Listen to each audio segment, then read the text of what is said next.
દરેક વિદ્યાર્થી મિત્રોનું યુનિક એકેડમીમાં હાર્દિક સ્વાગત છે. આજે આપણે ફરી એકવાર લોજિકલ રિઝનિંગનો ટોપિક દિશા અને અંતર વિશે આપણે જોઈશું, બરાબર? કેમ કે આવનારી ઘણી બધી એક્ઝામમાં આપણો સિલેબસમાં જો છે જ દિશા અને અંતર ટોપિક, પણ આપણી પ્રેક્ટિસ શોર્ટ ટ્રીક અને કેવી રીતે સમજવાનું છે ઇન શોર્ટમાં એ આપણે બહુ મેટર કરે છે, બરાબર, એક્ઝામ માટે. તો એટલા માટે મેં શોર્ટ ટ્રીકથી કેવી રીતે દિશા અને અંતર રિલેટેડ આન્સર સોલ્યુશન કરી શકાય, કેવા મેથડથી કરી શકાય, અને જે લાસ્ટ યરમાં એક્ઝામોમાં જે ક્વેશ્ચનો પૂછાયા છે એના રિલેટેડ આવનારી એક્ઝામોમાં કેવા ક્વેશ્ચનો પૂછાઈ શકે છે, એટલા માટે જ મેં વિડીયો બનાવ્યું છે, બરાબર, જેથી કરીને દરેક કોમ્પિટિટિવ એક્ઝામમાં તમને યુઝફુલ થાય દિશા અંતરના રિલેટેડ ક્વેશ્ચન. તો હવે આપણે લોજિકલ રિઝનિંગના દિશા અંતરના રિલેટેડનો ફર્સ્ટ ક્વેશ્ચન જોઈએ.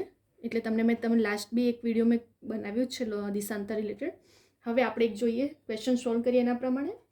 આરવ તેના પ્રારંભિક સ્થાનેથી ઉત્તર દિશામાં 24 કિમી ચાલે છે. શું કીધું અહીં? કે આરવ તેના પ્રારંભિક સ્થાનેથી ઉત્તર દિશામાં 24 કિમી ચાલે છે. ત્યાંથી જમણી બાજુ વળીને 7 કિમી ચાલે છે. પહેલે શું કરે છે? ઉત્તર દિશામાં 24 કિમી ચાલે છે, ત્યાર પછી જમણી બાજુ 7 કિમી ચાલે છે. તો પ્રારંભિક સ્થાનેથી કેટલો દૂર હશે? મેં તમને લાસ્ટ વિડીયોમાં પણ કીધું કે સૌથી પહેલાં આવા જો દિશા અંતરના રિલેટેડ ક્વેશ્ચન પૂછાય તો આપણે દિશા બનાવવાની રહેશે. હવે દિશા કેવી રીતે બનાવશું? પૂર્વ, પશ્ચિમ, ઉત્તર, દક્ષિણ, બરાબર. સૌથી પહેલાં ઇઝી શોર્ટ ટ્રીકમાં જો તમારે સમજવું હોય તો આપણે દિશા સૌથી પહેલાં આવી રીતે મેપના રીતે બનાવી લેવાનું, પૂર્વ, પશ્ચિમ, ઉત્તર, દક્ષિણ. તો આપણે ઝડપથી આન્સરને સોલ્વ કરી શકીએ છીએ. હવે શું કીધું છે અહીં? કે આરવ તેના પ્રારંભિક સ્થાનેથી ઉત્તર દિશામાં 24, જો આ વચ્ચેનું સેન્ટર છે ને એ પ્રારંભિક સ્થાન છે.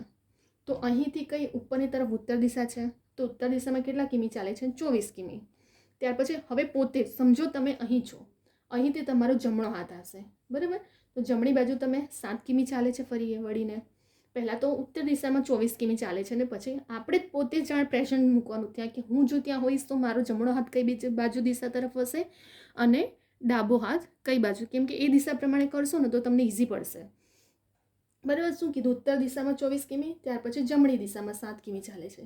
તો પ્રારંભિક સ્થાન શું હતું આપણું? આ અહીંથી હવે આપણે જે 7 કિમી ચાલ્યું છે ને ત્યાં સુધીનું આપણે અંતર શોધવાનું છે કે પ્રારંભિક સ્થાનેથી કેટલો દૂર હશે. તો મેં તમને સમજાય છે પાયથાગોરસનો પ્રમેય, આપણે એકદમ શોર્ટ ટ્રીક, એના કરતાં શોર્ટ ટ્રીક તમને નથી મળવાની, બરાબર. ત્રિકોણ બની ગયો આપણે એ પાયથાગોરસના પ્રમેય પ્રમાણે કે કર્ણનો વર્ગ બરાબર બંને બાજુનો વર્ગોનો સરવાળો. આ શું હતું? આપણું પાયથાગોરસનો પ્રમેયનો સિદ્ધાંત છે, અને એ પ્રમાણે જ આપણે સૂત્રને એ સૂત્રને અહીં યુઝ કરીને આપણે શોર્ટમાં ફટાફટ શોધી કાઢશું. જુઓ, પહેલાં તો શું કર્યું?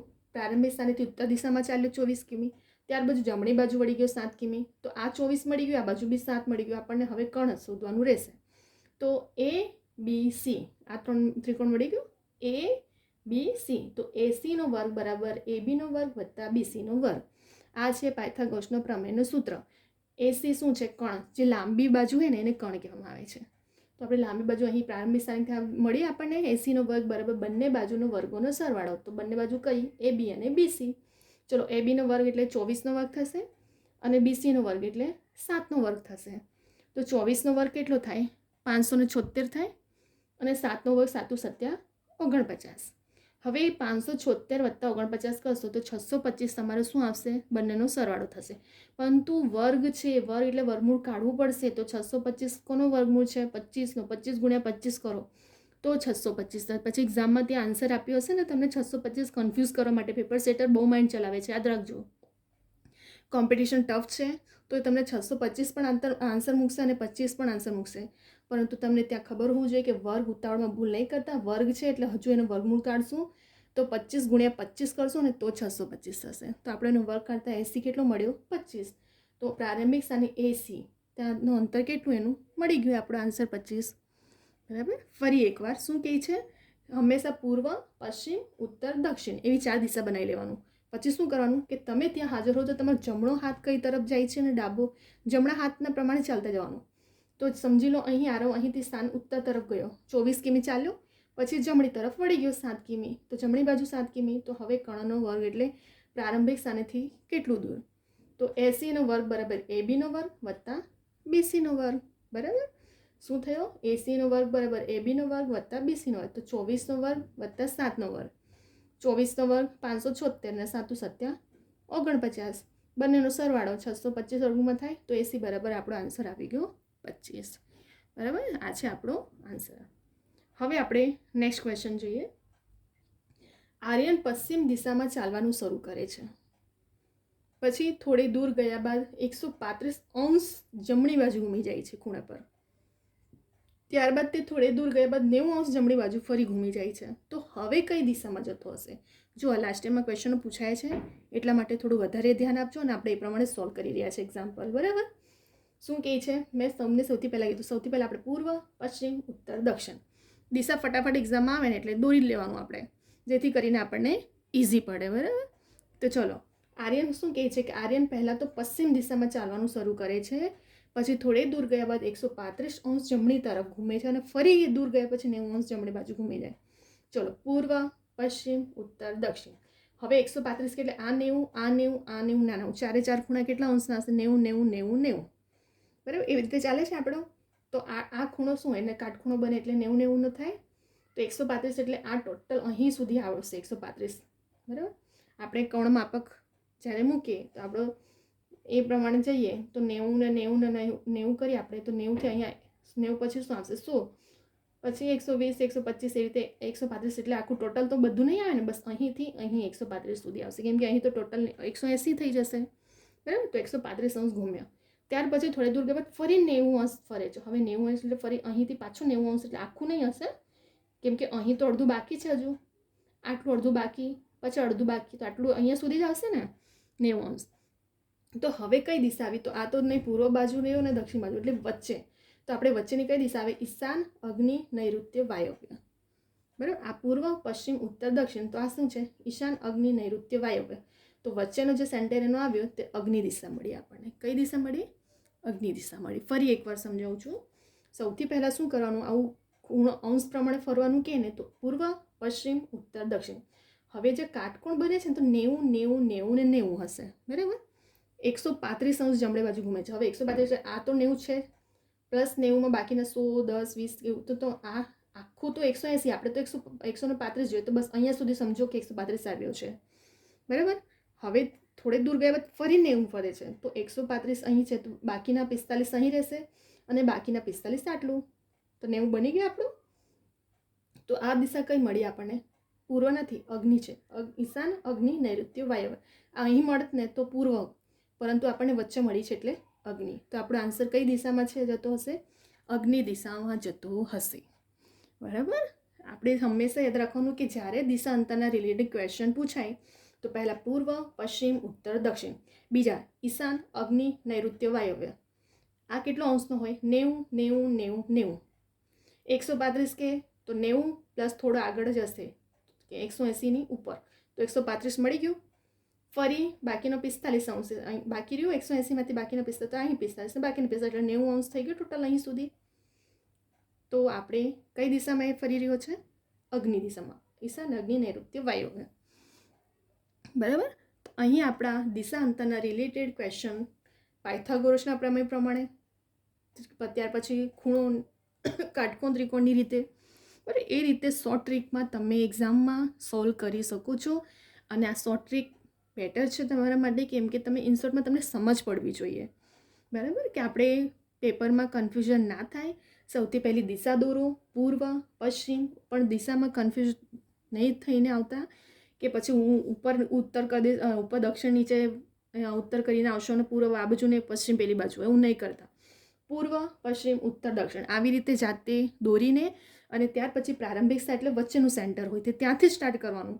પછી પોતાના જમણા હાથ પ્રમાણે દિશા બદલતા જવાનું. જો ડાબી તરફ કહીએ તો ડાબી બાજુ વળવાનું, અને જમણી તરફ કહીએ તો જમણી તરફ. ત્યાર પછી જે આપણને ત્રિકોણ મળી જાય તે પાયથાગોરસનો પ્રમેય કહેવામાં આવે છે. અને પાયથાગોરસનો પ્રમેય શું કહે છે? કે કર્ણનો વર્ગ બરાબર બંને બાજુનો વર્ગોનો સરવાળો. તો આપણને બંને બાજુ પણ મળી ગઈ.